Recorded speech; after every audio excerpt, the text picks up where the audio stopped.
Ano yun tayo? Maglalagay kayo ng halaman? Malaman, yung bang bubulaklak ng yelo na Ah, marami. wow. Opo. Tayo, amarillo ba yun? Apo, amarillo. Yung So, kulay dilaw po na ganito maliliit. Parang ganyan po, yung katulad niyan. Katulad niya, pero Opo, siya, maliliit maraming lang. bulaklak yung ganoon. Ah, oo Pero nga po. iba siya.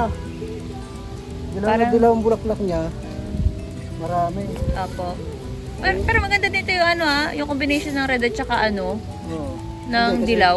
Meron na kasi ang mga San Francisco na magaganda. Mm. Ano lang, yung mga bulaklakan na lang dito na.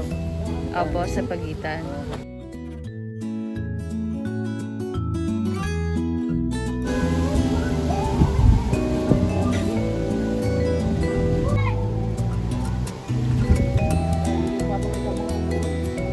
Ay, meron po dito?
Oh, nangangain ng buko, pati ho balat, ginanggap-gap.